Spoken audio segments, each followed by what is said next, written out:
تاسې په خپلو سیمو کې د امنیتي ځواکونو سره همکاري او لاس ورکړئ ترڅو درته رغنیزې او د نورو پروژو پیل ته زمینه برابره شي. دغه څرګندونې د لغمان والي ښاغلي محمد ننګ الیشنګ ولسوالۍ ته په خپل کاري سفر کې هلته جوړې شوې سترې ولسي غونډې ته وکړې. نن د چهارشنبې په ورځ د وري په 21مه له غرمې وړاندې د لغمان والي ښاغلي محمد ننګ امنیه قومندان پاسوال نبي جان ملاخیل او ورسره مل پلاوي د الیشنګ ولسوالۍ اسلام آباد سیمې ته خپل کاري سفر درلود. په همدې موخه د اسلام آباد د کلي په جامع مسجد کې د سیمې لسګونه دیني عالمانو، قومي مشرانو، ځوانانو او د سیمې ګڼو اوسیدونکو له لوري یوه ستره ولسي غونډه جوړه شوې وه. په پیل کې د الیشنګ ولسوال حاجي البشا د لغمان والي امنیه قومندان او تللي پلاوي ته د هرکلي ترڅنګ د دې ولسوالۍ په اوسني امنیتي، انکشافي او روغتیایي، پوهنیزو او د نورو چارو په اړه د ولایت رهبرۍ سره معلومات شریک کړل. نوموړي وویل په هره سیمه کې چې امن وي او خلک له خپل نظام سره ملاتړي وي نو حکومت مکلف دی چې هلته رغنیزې پروژې او ګڼ خدمات ولسونو ته وړاندې کړي.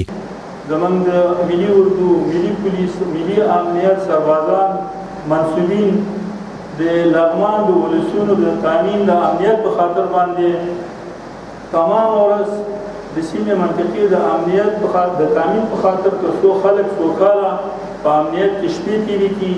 دلته د انکشاف، بازسازي، د معارف، زراعت او د سیاحت لپاره ځینې پروګرامونه چې هغه د تطبیق وړ دي او د تطبیق لپاره زمینه برابره شي نو د امنیت ته ضرورت دی. امنیت یوازې زه په خپلو ولسونو باندې یو ځل بیا غږ کوم چې زموږ د وسلوالو پوځونو سره، د وسلوالو منصوبینو سربازانو سره د دوی د همکاري په نتیجه کې امنیت راتلی شي. نو په هر صورت کې دولت مکلف دی چې د خپلو ولسونو د امنیت د تامین په خاطر باندې تر څونه قرباني موږ هغه کړو. د ملت بچیان دې قرباني د ارزښت دي تر څو د خپلو ولسونو امنیت تامین کړي. نو هر څه په امنیت کې کېږي، په تامین کې د امنیت کې کېږي، انکشاف د منطقې کې راځي، هغه په امنیت کې راځي. ولسوال دغه راز د الیشنګ ولسوالۍ د ولسونو یو شمېر ستونزې او وړاندیزونه هم د ولایت له رهبرۍ سره د حل په موخه شریک کړل. هغه همدارنګه له ولسونو غوښتنه وکړه چې له افغان ملي امنیتي ځواکونو سره د همکاري وکړي ترڅو دوی په امن کې ژوند تیر کړي. په ورته مهال د اسلام آباد د سیمې قومي مشر ضابط علي محمد په خپلو خبرو کې په بېلابېلو برخو کې د ولایتي ادارې له کړنو رضایت ښکاره کړ او کلک ملاتړ یې ترېنه څرګند کړ. نوموړي د لغمان والي ښاغلي محمد ننګ څخه مننه وکړه چې ولسوالیو ته د خپلو سفرونو او له ولسونو سره نږدې ناستو او د دوی د ستونزو اورېدو په درشل کې د دوی سیمې ته هم سفر کړی دی.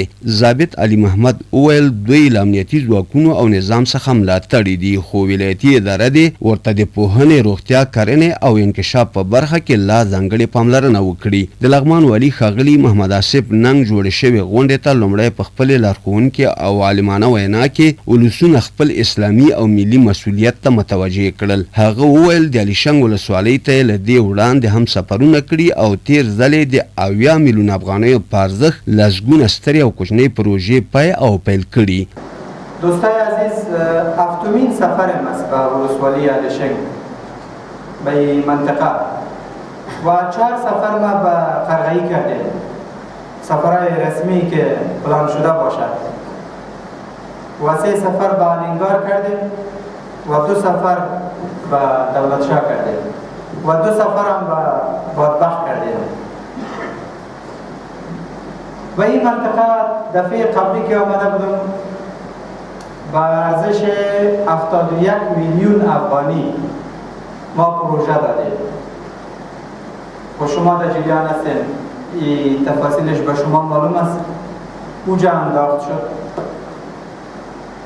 1-2 بار ما در وطن گټو رفتیم، هر 2 بار که تا اونجا رفتیم به این حد زیاد انداخت کردن.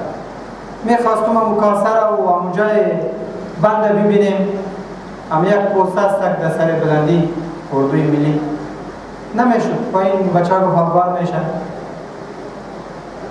اونجا ما فقط به یک هدف و دشمن هم میفهمم که اینمی ساحه بند میبینن دیگه کدام هدف نداره. ولی ماموریت ما آبادی است، یعنی جز آبادی هیچ دیگه کاری نداریم.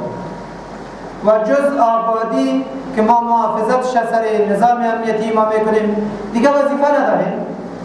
دیتا څه گناه وایه، دیتا څه خطا وایه، دا به کوو که به نه کوو. امنیت ساتنه واجب ده، د وطن ساتنه فرض ده عزیزانو، مور هم د وطن، ناموس هم د وطن. دا په پوستو باندې چې جنګ کوي، دا جنګ په امریکا ده که په اسرائیلو ده، په چا یې کوي؟ خو زه خو ساتم، ځان ساتم، دغه منطقه ساتم چې پروژې پکې تطبیق سي. باز وعده هایی که داشتیم یک مقدارش ادا کردیم. نن زیاته کړه زموږ ماموریت سپیڅلی دی، د ملي نوامیسو او مقدساتو ساتنه کوو، خو دښمن تر اوسه څه کړي له خرابۍ او بربادۍ پرته. د لغمان والي دغه راز وایي چې په دې ولایت کې به روان کال د سلګونه میلیون افغانیو په ارزښت لسګونه سترې او کوچنۍ پروژې پیل شي چې ښه زیری د شاهي کانال د پروژې تدارکاتو ته د تګ دی. امروز به شما اولین خوشخبری را برای مردم مستقیما از نهر شاهی میتون. 47 سال پیش و در 47 سال در جریانش حکومت تلاش میکنه که بند از کلاگوش که نهر شاهی است این را جور کنه. دیروز به قرارداد رفت. شما باز سایت تدارکات ملی را اگر صحیح بگیرید، دا اولین لویه پروژه د لغمان، نیم قرن د لغمان ولس منتظر او دغه عرضه یې بالاخره برآورده کړه. ښاغلي نن یادونه وکړه چې د دغو ټولو پروژو لپاره د بودیجې او نورو مسایلو د حل لپاره شپه او ورځ هڅې کړي او لا هم خپلو کړنو ته دوام ورکوي. د لغمان والي د ولسونو د ستونزو په ځواب کې دغه راز وویل چې د الیشنګ ولسوالۍ ښوونکو ته د هستوګنې نمرو لړۍ پیل شوې، روغتیا او رغونې ته به یې لا نوره هم پاملرنه زیاته شي. د یادونې وړ ده چې د لغمان والي ولسوالیو ته د کاري سفرونو په لړ کې له دې وړاندې څو ځله ټولو ولسوالیو ته تللی او له ولسونو سره یې نږدې د دوی ستونزې اورېدلي چې دغه لړۍ به لا دوام وکړي.